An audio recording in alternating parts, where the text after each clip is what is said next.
Chapter 568, Integral City. After Zhang Yi and the forces of the other 12 cities arrived, they were led by the service staff to the area temporarily assigned to them. Everyone's eyes were full of curiosity. Zhang Yi asked the waitress, "Girl, what do the ordinary people here do? Why can't I see anyone?" The waitress smiled and answered Zhang Yi's question, but the smile on her face was a little too professional, without any emotion, as if a smiling mask had been snapped onto her face. "They are all working," she said slowly as she led the way. In Blizzard City, everyone is assigned a job according to their talents. It takes 24 hours a day to keep the city running, therefore, most ordinary people work more than 14 hours a day. In other words, excluding rest and meal times, they need to devote themselves to labor at all other times. Of course, this is only for the grassroots workers. For those rare technical talents in special positions, they can enjoy a good standard of living. The more outstanding the ability, the more superior living conditions they can enjoy. However, most people are just ordinary workers, so they are working most of the time. Zhang Yi's eyes flashed with a playful light upon hearing the service staff's introduction. "So, what about the elderly and children who are unable to work? What about them?" Lu Karen interjected, "They should be given special care, right?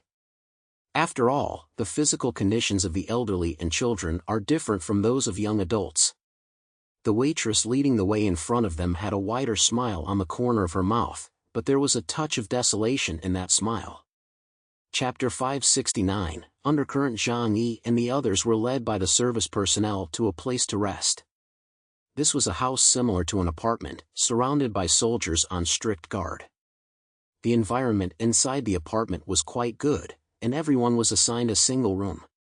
The waiters also sent corresponding matters inside the apartment to everyone via communication equipment. Including the supply of food and drink, as well as other services, they could contact them. Zhang Yi and the other members of the Shirin organization from other cities entered the apartment one after another. It was still early, and no one was planning to rest yet. So Xiao Honglian, Xing Tian, and Qin Jingwan went to Zhang Yi's room to discuss tomorrow's meeting with him. Xiao Honglian's face did not look good. As soon as they arrived in Zhang Yi's room, she said anxiously, "I observed when we arrived. We brought the fewest people. The other cities have hundreds of people here, and I can feel that they have more aliens than we do." "It's not just that," Qin Jingwan glanced at Xiao Honglian and said with a grave tone, "I can sense a lot of prying eyes. There are a lot of people with ill intentions." Zhang Yi raised his eyebrows. He had felt the same way. After all, they were the smallest group among the 12 cities. And the news of the zombie outbreak in Tianhai City must have already spread to other cities. After all, the battle was too fierce. Not to mention that the zombie tide had already spread to surrounding cities. Just the sheer scale of the battle was enough to attract the attention of other cities. Nowadays, Tianhai City is depleted of talent, and the number of aliens is pitifully low. It is indeed easy to be looked down upon. Xingtian was a little indignant. Damn it, if it were the beginning, would they dare to treat us like this?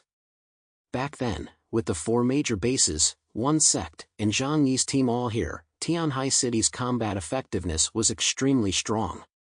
After all, Tianhai City is one of the cities with the largest population and most prosperous economy in Huagua. The foundation determines the superstructure. Even in the end times, the power that Tianhai City possesses is far superior to most cities in the Jiangnan region, and it may be second only to Blizzard City. But now, 80 to 90% of Tianhai City's aliens have been killed by Yuanqingji, and the remaining power is indeed pitiful. No wonder people look down on it. Zhang Yi's face did not show much indignation. He simply said indifferently, "This is Blizzard City. Even if they have thoughts about us, they dare not act. Before we figure out the will of the Jiangnan region, no one is allowed to take action here without authorization. Otherwise, if you violate the rules of the Jiangnan region, I can't protect you." The other 11 cities are just small fish and shrimp, and Zhang Yi doesn't care at all. With his current strength, he is definitely at the top level in the Jiangnan region. If someone really comes here without thinking and provokes him, he will make the other person regret their stupid decision. It is still the Jiangnan region that needs to be careful. It's not that Jiangnan district has any ill will towards them, but simply that the heavens are unpredictable. When Xiao Honglian and the others heard Zhang Yi say this, the anger on their faces subsided a little. However, Chen Jingguan said worriedly, I'm afraid that we will be patient, but they will be aggressive. After all, no one wants to hurt a tiger, but a tiger wants to hurt someone. Zhang Yi looked at him and said with a smile, are you saying that they will take the initiative to attack us? Chen Jingguan folded his arms and said seriously, after all, Tianhai City is economically prosperous and abundant in resources. But nowadays, only a few of our forces are guarding it, and there may be less than 10,000 surviving humans. It is inevitable that people will be interested in it. Zhang Yi narrowed his eyes, and a flash of light flashed in his eyes. He had indeed considered the problem Chen Jingguan mentioned. I said that this problem should not be considered for the time being. Let's deal with the immediate problem first and focus on the conference tomorrow. We can talk about other things when we get back. At this time, everyone looked up to Zhang Yi, and since he had said so, naturally they had no other opinions. They also knew that for now, the peak combat power of Tianhai City still had to be supported by Zhang Yi.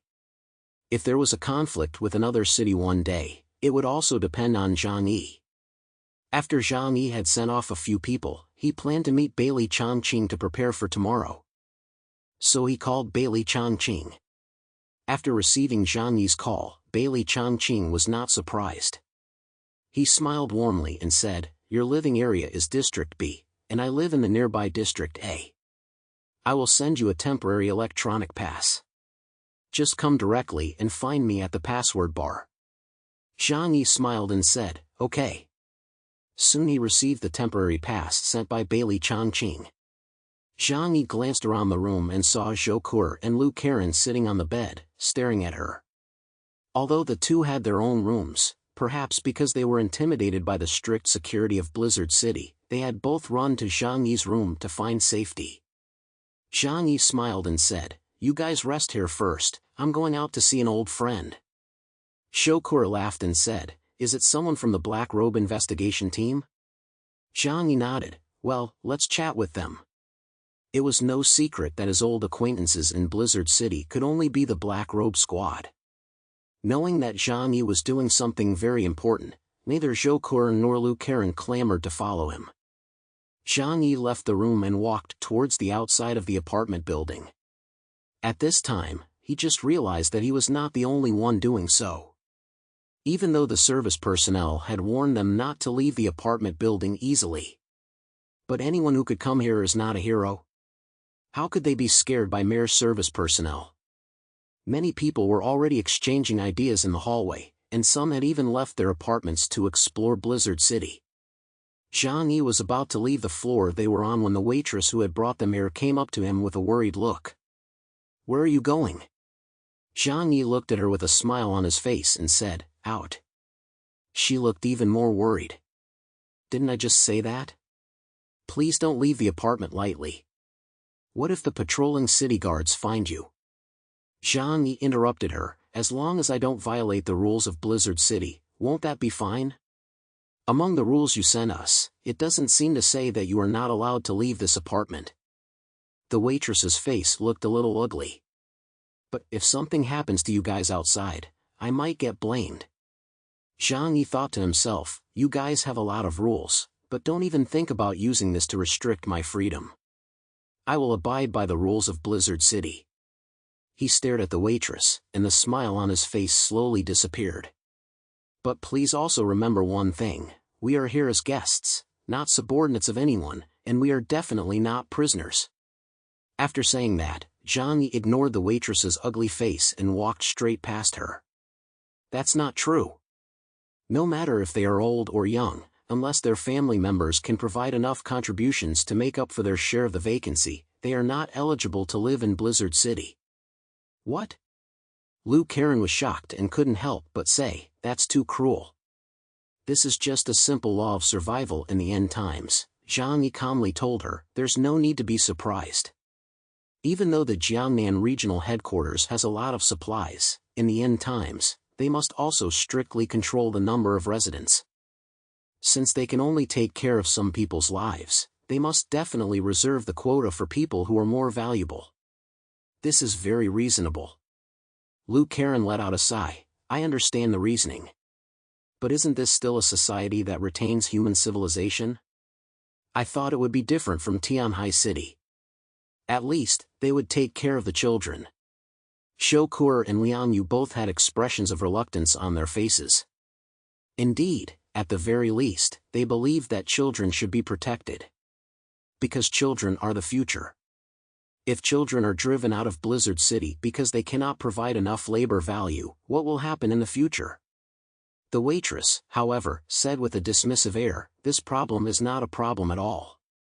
As long as we let couples who can provide more value have more children, isn't that fine? We have a birth quota in Blizzard City. When necessary, having children is also a task that must be completed in the end times.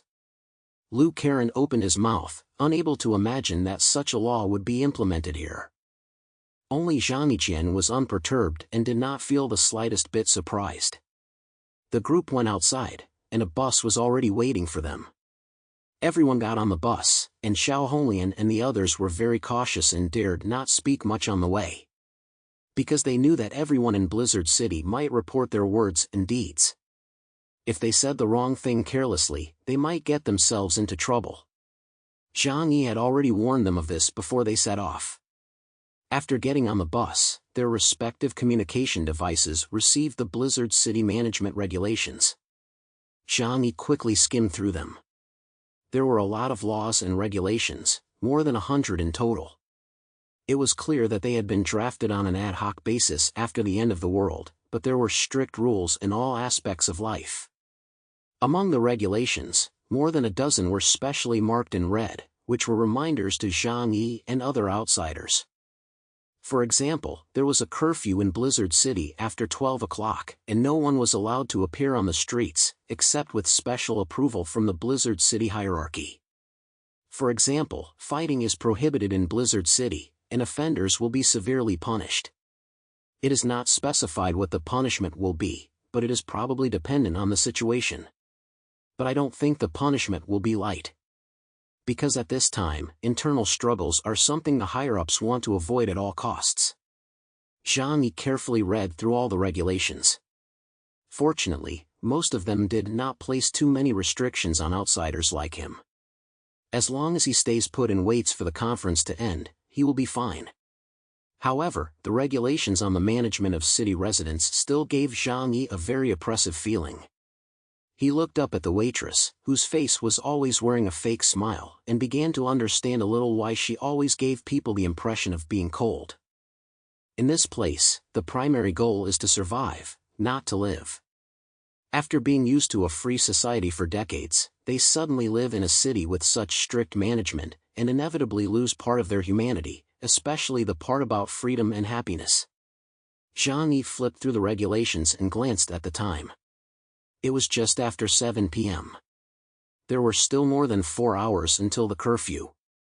Zhang Yi asked, "Waitress, if I go out now, I should be fine if I return to my residence before midnight, right?" The waitress obviously frowned. She politely replied, "I suggest you avoid this behavior. There are patrols all over the city. Your presence on the streets at night may cause unnecessary trouble." I feel like I'm in enough trouble right now. Zhang Yisan thought. Of course, he couldn't stay in his residence all night. Having come all this way, he wanted to go find Bai Li Changqing. The two of them could chat face-to-face and get more information about Blizzard City. At the very least, for the sake of the secret between the two of them, he could get some guidance so that he wouldn't make any mistakes at the meeting tomorrow. Being able to obtain more information can allow Zhang Yi to make fewer mistakes than others.